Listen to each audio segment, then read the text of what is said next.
Hi, എല്ലാവർക്കും നേനൂസ് വ്ലോഗ്സിലേക്ക് സ്വാഗതം. അപ്പോൾ ഞാൻ ഇന്നിവിടെ ഒരു നോമ്പുതുറ വിഭവമാണ് ഉണ്ടാക്കാൻ പോകുന്നത്. എല്ലാവർക്കും അറിയാവുന്ന ഒരു വിഭവമാണ് ഉന്നക്കായ. അതാണ് ഇന്നിവിടെ ഉണ്ടാക്കാൻ പോകുന്നത്. അപ്പം ഒരുപാട് പേർക്ക് അറിയാവുന്ന ഒരു റെസിപ്പി ആയിരിക്കും, എന്നാലും അറിയാൻ പാടില്ലാത്ത കുറച്ച് പേർക്ക് ഇതൊരു ഉപകാരപ്രദമായിരിക്കും. അപ്പോൾ വീഡിയോയിലേക്ക് പോകുന്നതിന് മുമ്പ് ഇതിനു മുമ്പ് ചാനൽ സബ്സ്ക്രൈബ് ചെയ്തിട്ടില്ലാത്തവരൊന്ന് സബ്സ്ക്രൈബ് ചെയ്തേക്കുക. ഇതിന് വേണ്ടിയിട്ട് ഞാൻ ഇപ്പോൾ ഒരു 3 പഴം നല്ല പോലെ ഒന്ന് പുഴുങ്ങിയെടുത്തിട്ടുണ്ട്. കൂടെ ഒരു മുറി ചിരകിയ തേങ്ങ കൂടി വേണം. അപ്പോൾ നമുക്കിനി ഉന്നക്ക ഉണ്ടാക്കാൻ തുടങ്ങാം. അതിന് വേണ്ടിയിട്ട് ഒരു പാൻ അടുപ്പത്ത് വെച്ച് അതിലേക്ക് കുറച്ച് എണ്ണ ഒഴിച്ചു കൊടുക്കുക. അപ്പോൾ എണ്ണ ഏകദേശം ചൂടായി വരുമ്പോഴത്തേക്കും നമ്മൾ ചിരകി വെച്ചേക്കുന്ന തേങ്ങ അതിലേക്ക് ചേർത്ത് കൊടുക്കുക. തേങ്ങ ചേർത്ത് നല്ലപോലെ ഇളക്കി കൊടുക്കുക. അതിലേക്ക് ഇനി ആവശ്യമായിട്ടുള്ള പഞ്ചസാര കൂടി ചേർത്ത് കൊടുക്കുക. അപ്പം മധുരത്തിനനുസരിച്ച് പഞ്ചസാര എത്രയാണെന്ന് വെച്ചാൽ ചേർത്ത് കൊടുക്കുക. ഇതിനെ നല്ലപോലെ ഇളക്കി കൊടുക്കുക.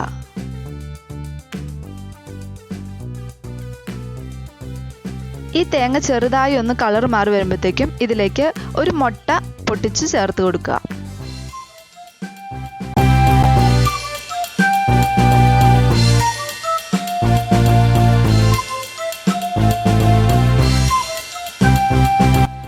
മുട്ട കൂടി ചേർത്ത് ഈ മിക്സ് നല്ല പോലെ ഒന്ന് ഇളക്കി യോജിപ്പിച്ചെടുക്കുക. ഇപ്പോൾ നമ്മുടെ ഉന്നക്കയ്ക്ക് വേണ്ടിയിട്ടുള്ള ഫില്ലിങ് ഏകദേശം റെഡിയായി വന്നിട്ടുണ്ട്. ഇനി നമ്മൾ പുഴുങ്ങി വെച്ചേക്കുന്ന പഴം തൊലിയെല്ലാം കളഞ്ഞ് ഒന്ന് വൃത്തിയാക്കിയെടുക്കാം.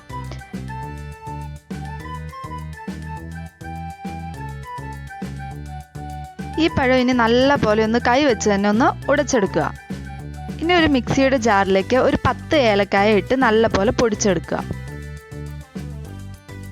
ഇനി നമ്മൾ ഉടച്ചു വെച്ച പഴം കൈവെള്ളയിൽ വെച്ച് ഒന്ന് പരത്തിയെടുക്കുക. അതിനുള്ളിലേക്ക് നമ്മൾ തയ്യാറാക്കി വെച്ചിരിക്കുന്ന തേങ്ങയുടെ ആ മിക്സ് വെച്ച് കൊടുത്ത് ഒന്ന് റോൾ ചെയ്തെടുക്കുക.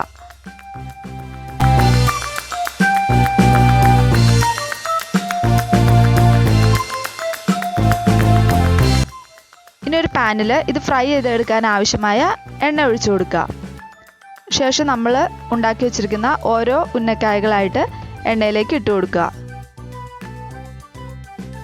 അപ്പം നമ്മുടെ ഉന്നക്കയുടെ 2 വശവും ബ്രൗൺ നിറമാകുമ്പോൾ നമുക്കത് എണ്ണയിൽ നിന്നും കോരി മാറ്റാം. അപ്പം നമ്മുടെ സ്വാദിഷ്ടമായ ഉന്നക്ക ഇവിടെ റെഡി ആയിട്ടുണ്ട്. ഇതുവരെ ഇത് ട്രൈ ചെയ്തിട്ട് നോക്കിയിട്ടില്ലാത്തവർ ഉറപ്പായിട്ടും ഒന്ന് ഉണ്ടാക്കി നോക്കുക, എല്ലാവർക്കും ഇഷ്ടമാവും. അപ്പോൾ ഇന്നത്തെ ഈ നോമ്പുതുറ വിഭവമായ ഉന്നക്കയുടെ വീഡിയോ നമുക്കായിട്ട് അയച്ചു തന്നിരിക്കുന്നത് നമ്മുടെ നേനൂസ് വ്ലോഗ്സിൻ്റെ സബ്സ്ക്രൈബറായ സഹലാണ്. അപ്പോൾ സഹലിന് നമ്മുടെ എല്ലാവിധ നന്ദിയും അറിയിച്ചുകൊള്ളുന്നു. Thank you. അപ്പോൾ ഈ വീഡിയോ ഇഷ്ടമായ എല്ലാവരും ലൈക്ക് ചെയ്യാനും ഷെയർ ചെയ്യാനും കമൻറ്റ് ചെയ്യാനും മറക്കരുത്.